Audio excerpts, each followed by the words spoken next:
We're grateful to have all of them here, as well as their efforts to make sure our city continues to respond to this senseless tragedy that we've had. I want to start by expressing our prayers to those victims who are still recovering, certainly to the families, those that we've lost, and those who have been injured, and others who are still traumatized by this incident. But I do want to also give a lot of thanks to the community, to the city of Montgomery, for the way that so many residents, business owners, and others have rallied to defense of our city, as well as to helping us solve this crime. Without them, we might not be where we are right now in this process. So we're certainly grateful for all of their support. I think that's important that the city show its true strength and resilience during times like this, when you have times of adversity, and we're seeing that whether it's informal or formal outreach from so many people in this community. I want to start off by highlighting some of the things that we've discussed since this incident happened.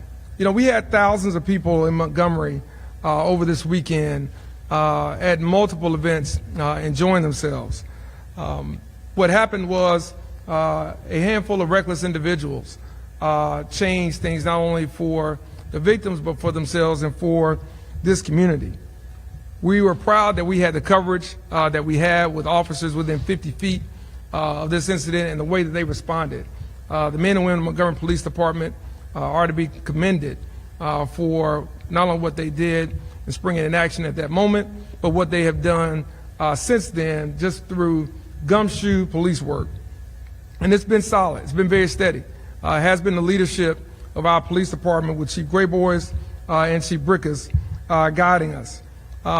We certainly are also grateful for those downtown business owners and for others who came forward with video, who came forward with other tips and suggestions and things along those lines that have been helpful. And so that's going to allow us to use all the resources that we currently have, both at the local, state, and federal level, to bring about the closure of this case and the capture of those who are responsible. We will push for maximum accountability, regardless how long this takes. I want to also highlight some of the things that the City Council has helped us do over the last several years.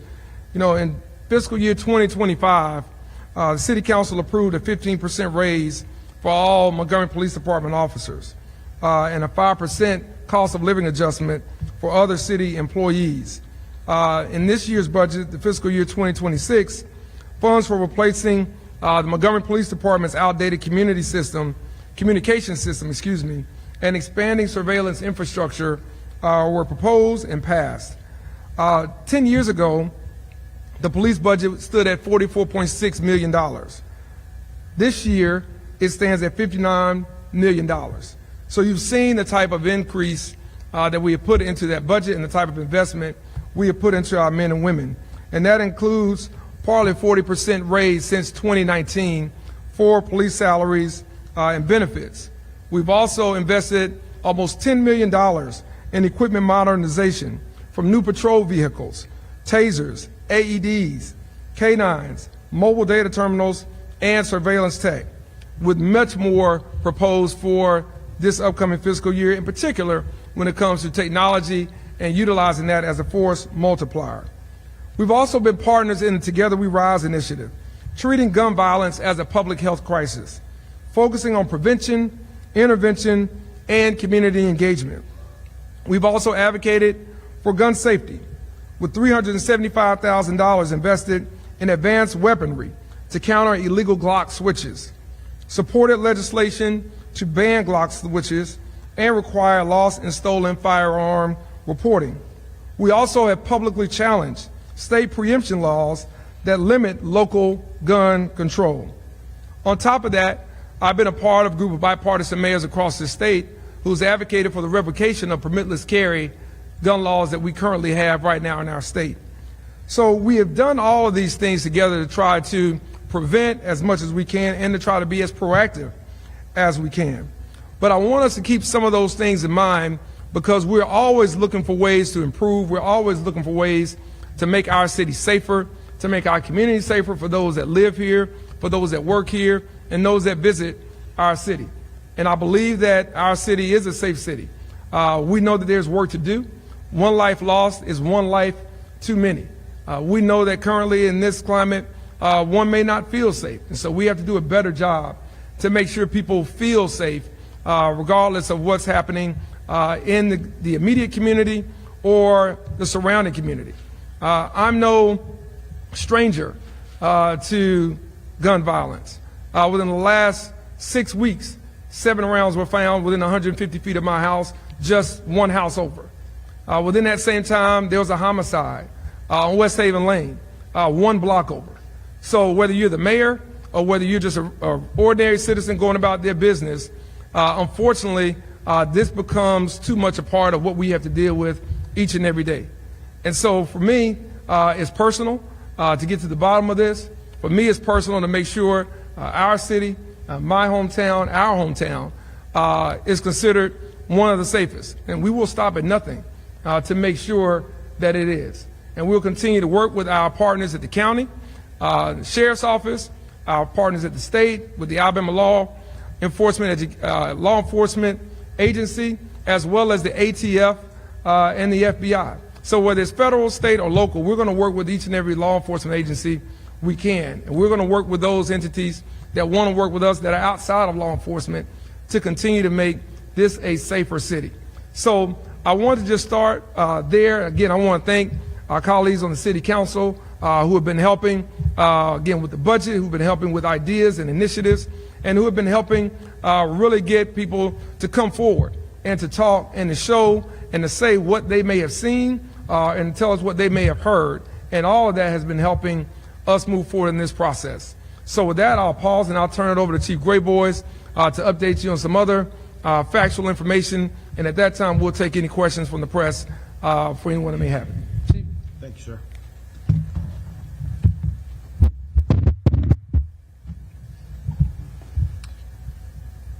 Good afternoon, and thank you for being here today. I want to say thank you to the mayor and his administration, to the city council, to my staff, to Chief Brickus, to my detectives who have been working ceaselessly on this case, along with our partners. One thing I would want to say is we have to pull together, because now is the time for unity in our shared purpose in holding the criminals responsible and fixing the damage that they caused. I'm thankful for the citizens that have reached out in support of our agency and the families of the victims. I'm grateful for the citizens who have been calling in tips. You are making a difference. Unity is what we need now, because our clear purpose is holding people accountable who are responsible for this crime. We are 200% committed to this investigation. And we're here to provide a progress report for our ongoing investigation into the mass shooting incident that has deeply affected our city since 11:31 p.m. on Saturday. This case is top priority for the Montgomery Police Department and for every agency working alongside of us. I am thankful for the assistance of our partners at every level. Standing with us is the Montgomery County Sheriff's Office, the Montgomery District Attorney's Office, the Alabama Attorney General's Office, the U.S. Attorney's Office, the Bureau of Alcohol, Tobacco, and Firearms, the Federal Bureau of Investigation, the U.S. Marshals Service, the Alabama Law Enforcement Agency, Alabama Fusion Center, and Central Alabama Crime Stoppers. I also would like to make a note for the Montgomery Fire and Rescue, who went into the scene with us Saturday night to assist those who were injured and those who were hurt. They did that selflessly, and they did it on behalf of others. I mention all these names again and in list because that is all the resources that we are bringing to bear on this. There are a lot of them, and they are bearing fruit. Their continued collaboration and assistance demonstrates the strength of our shared goal of protecting the citizens of Montgomery and holding violent offenders accountable swiftly and safely. Our partnerships demonstrate that when we work together, we are stronger, more effective, and better equipped to deliver the results our community expects and deserves, and I have no doubt that together we will bring the suspects in this case to justice. Our detectives, alongside our partners, have been working nonstop. We have been organizing and using every resource at our disposal. We have strong leads. We have developed persons of interest, and I am 100% certain that by the conclusion of this case, we will be ending it with arrests and prosecutions. I'm very specific in my wording there. This investigation, though, is a methodical process. Our investigators, our analysis, the examination of all of the evidence involved, we have to be careful and we have to be right. Now, I know from all of the evidence and all of the factors that I've seen that we are every hour, 1 hour closer to holding the perpetrators accountable. We remain committed to seeing this investigation through with accuracy and integrity because the families of our victims and our community deserve nothing less. At this time, presently, the 5 individuals with life-threatening injuries are still under the same classification of having those life-threatening injuries. The 7 individuals with non-life-threatening injuries are still under that same classification as well. Our thoughts are with them as they continue to recover. Now, we are part of this community. Our officers, we live here.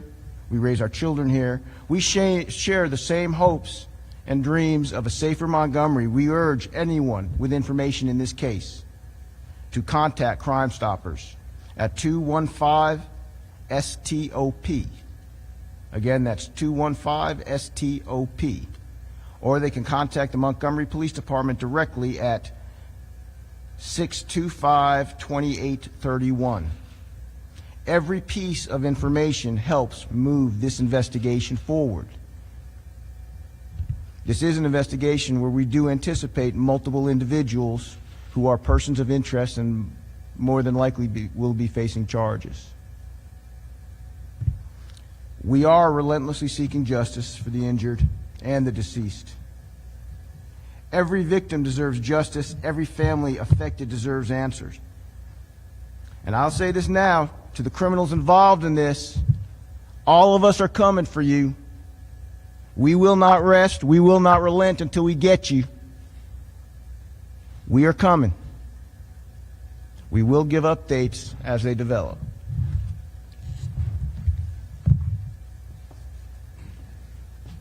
At this time, we'll open it up for any questions we may have from the press. Yes, sir. This is for anyone. As the investigation goes on, and I know it's too early to talk about steps to take because that is your priority in the investigation right now.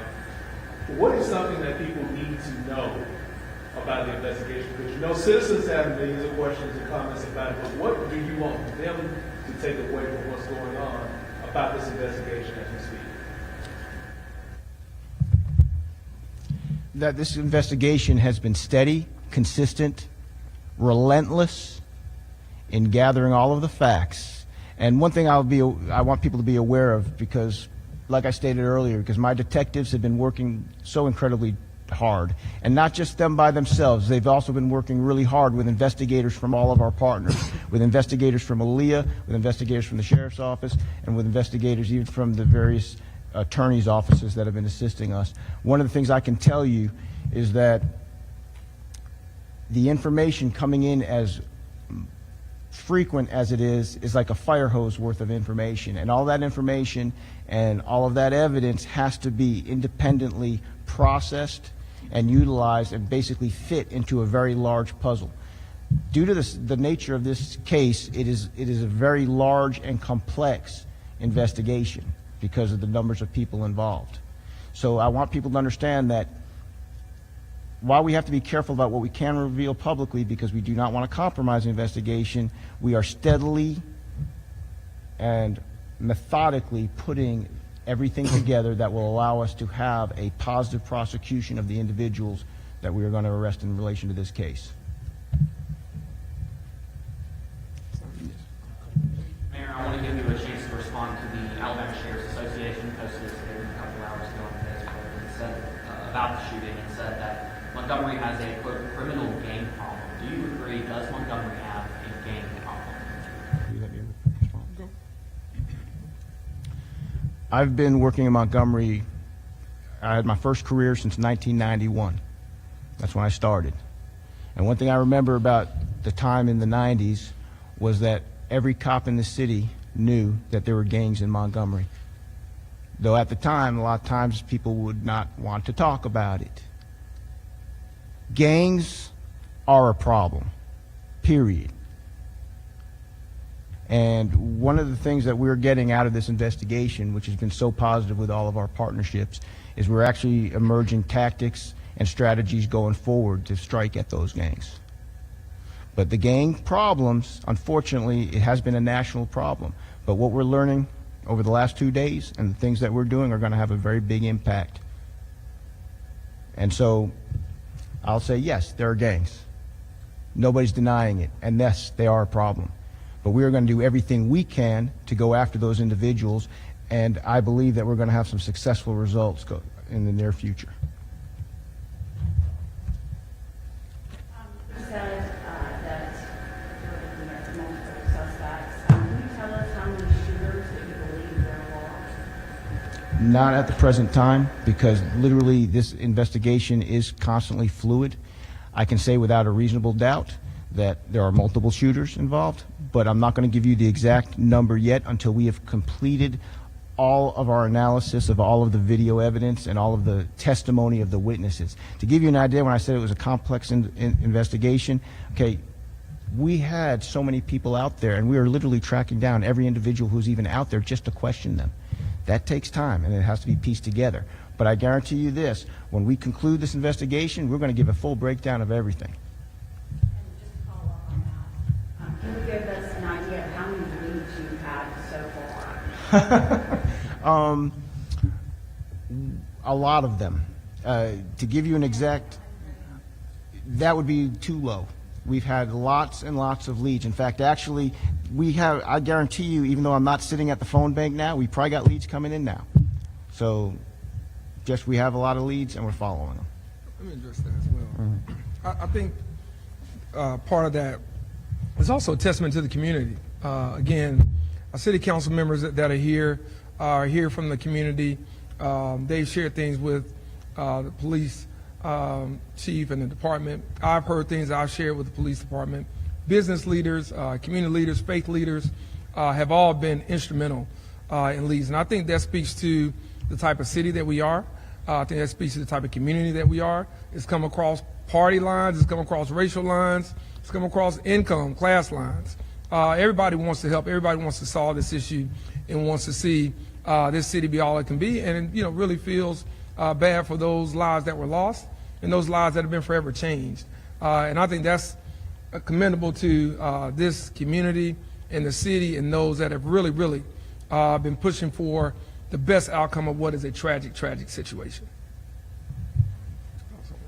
Yes, sir. Just to build on my last question for clarification, is there a belief that gangs were involved in this particular incident? And the Sheriff's Association had also said that, quote, there exists a culture that emphasizes only addressing serious crimes rather than enforcing the law comprehensively. Is that accurate? Well, I'll let you speak to the gang part. I mean, our gang unit has been working. We inherited when I came in 2019. They were working prior to that and prior to that. So we've had an active gang unit for several administrations that continues to do great work. They don't talk about it. They don't run out and brag on themselves or anything other. They just do the work. And we're grateful because they're often in harm's way more than most. But I will speak to kind of the latter part of we're enforcing all laws. And again, we work with Sheriff's Department, we work with our state partners and federal partners. We just had a meeting with the district manager for the ATF, district coordinator, for the ATF, within the last month. So we're always meeting and updating things with our federal partners, and they're updating us on things that are coming around as well. So I would not say that the city is only focused on serious crimes. We're focused on all crimes. And again, I think that is apparent in the overall numbers. What we've got to change, I think, from our perspective, is to make sure that we're having more of an impact where those crimes are, and to make sure that as we arrest some of these people, that they stay behind bars, and that they aren't allowed to kind of come in through the turnstile, in and out on a low bail or low cash bond that may be out there. We've got to look at that. That is a problem. Our men and women, Montgomery Police Department, are doing an outstanding job of arresting people. The community is doing a great job in telling us where the problems are. We've got to make sure across government entities that we're doing a better job in keeping them and holding them regardless of what kind of crime it is, and certainly when it comes to violent crime. Chief, I'll let you address the part on the, you may want to ask that question again, Simon. I may have talked too long. I'll let Chief address that first part. I was just asking for some clarification. Do you believe that gangs are involved in this particular incident? I am not answering that question because of the nature of this investigation as it goes. But as I stated before, when we conclude and we're at a stopping point, then I will be more than happy to give a full breakdown. At present, we're looking at multiple individuals, and that's all I'll say. I asked this before. We had a meeting dealing with crime a couple months ago. I asked this of you, and please, anyone can answer. Is there a thought about maybe establishing curfews in the city of Montgomery? You would probably need to ask the president of the city council that. Yes, we have received several emails. We started a curfew downtown that we need to look at. So we're looking at a citywide curfew. That's something that's being discussed because we know the nature is a lot of young people that's out doing a lot of these crimes that's going on in the city. So we're looking at, and they want to hold parents accountable too. That's part of the problem that we have, is accountability for your household.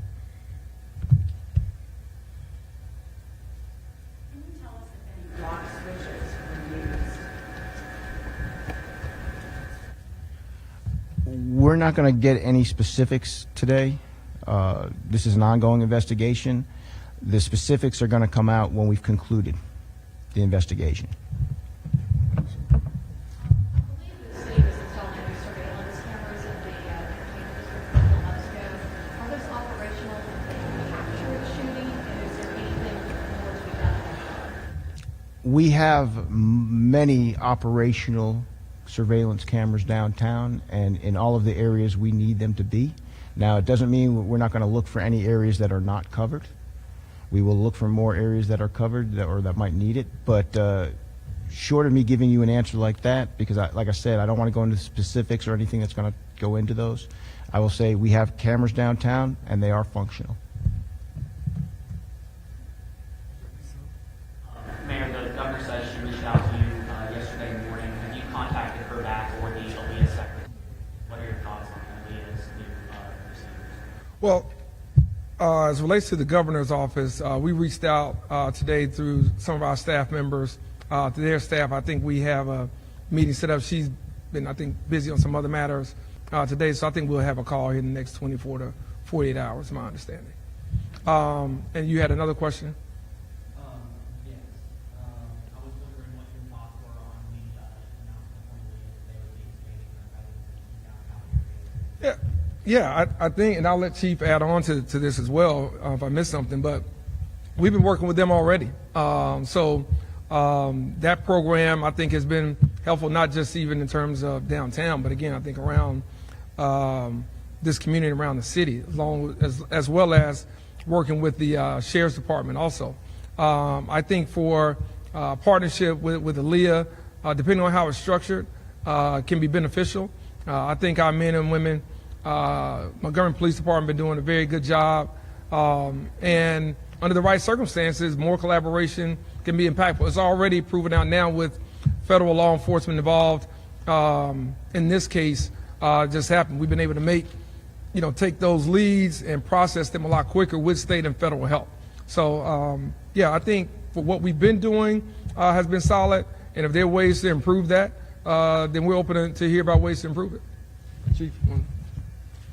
We work well with Aaliyah, and we're greatly appreciative of their assistance. We have been working with them for literally well over a year, actually. First, when we were working with them on Max, and at the same time, though, working with them on other operations as well. So we welcome them expanding their patrol anywhere they would like. So we're really pleased to hear that. We'll take these last two, and then let's get through two. Yes, may sound like a dumb question, but your curfew that you're proposing citywide, would it pertain to unaccompanied minors as curfew is now? Basically, that's what it is. Unaccompanied minors during those hours, 17 years and under. Yeah, must be accompanied by a parent, and we'll run that through the city council. There's 5 of them here, 4 of them are here, so we'll work that. And we work what the citizens are asking us to do is for us to protect the city and to protect our young people. Thank you. Couldn't help but to notice also after this incident, there were a lot of posts on Facebook, of course, and a lot of comments about people saying, yeah, send in the troops. To those people who have those train of thought, what would you tell them? Because you're all busy, you're doing your jobs. To them who will say, yeah, it's time to bring the troops in, what message would you have for them? I don't think that's a majority of the community. I know there are some loud voices that share that opinion. I think there are many, many others that do not. I think that, again, what we have been doing, working with local, state, and federal partners has helped drive down our crime about 23% year over year. We want it to be double, triple that. And those things have been working. Men and women in the National Guard is not necessary in Montgomery. I don't think it's necessary in any American city. And so I think there are ways to work with local law enforcement and community leaders. And I think there are ways for us to invest in things before we're talking about someone committing a crime. I think there are ways that we can deploy more resources to help people, whether that's mental health, whether that's through education, whether that's through after-school programs and initiatives, whether that's through more funding for workforce development and job skill training. There are a lot of things that lead people into a life of crime. And so to just focus it all on the back end, I don't think is the proper way to address this issue in Montgomery. I don't think it's the proper way to address the issue in any city in Alabama or any city in this country. Yep. Okay. Because the suspects are still out there, do you believe that there's a current threat to the citizens here in Montgomery, and are there extra patrols that are taking place right now, if so? We are taking the appropriate actions as we speak and as we're going forward. I won't say further than that, but this case is under investigation, and we're doing everything we need. Thanks, everybody. We appreciate y'all coming out. Thanks for all the good work. Mr. President, what's